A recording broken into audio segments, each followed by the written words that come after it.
வெந்துடுச்சு. கடுகு போடுறோம் பாருங்க. வெந்தடிக்குதா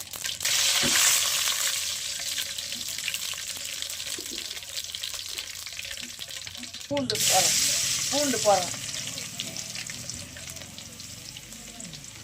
கொஞ்சம் வெங்காயம்,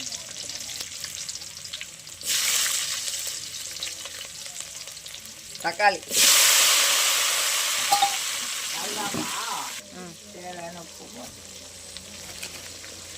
தேவையான உப்பு போட்டேன்.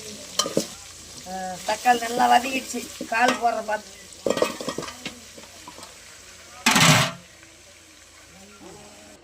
தேவையான மஞ்சாத்தூள் போடுறேன் காலுக்கு.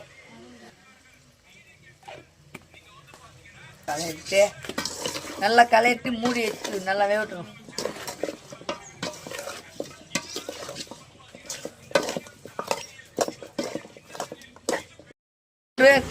நல்லா கலையில விட்டுருக்குறேன்.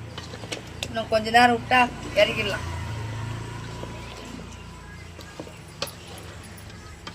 பூண்டு, எண்ணெய், கடுகு, தக்காளி, பூண்டு, வெங்காயம், கறிவேப்பிலை, மிளகாத்தூள் எல்லாம் போட்டு கோழிக்காலை போட்டு நல்லா வெந்துடுச்சு. இன்னும் 10 நிமிஷம் விட்டு இறக்கிடலாம். பாருங்க,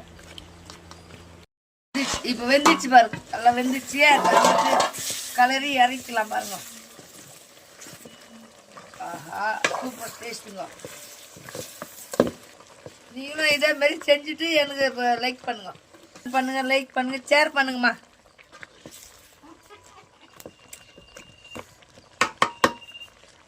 கண்டிப்பா இது செஞ்சு பாருங்க ஃப்ரெண்ட்ஸ். இது கண்டிப்பா செய்யணும். நீங்க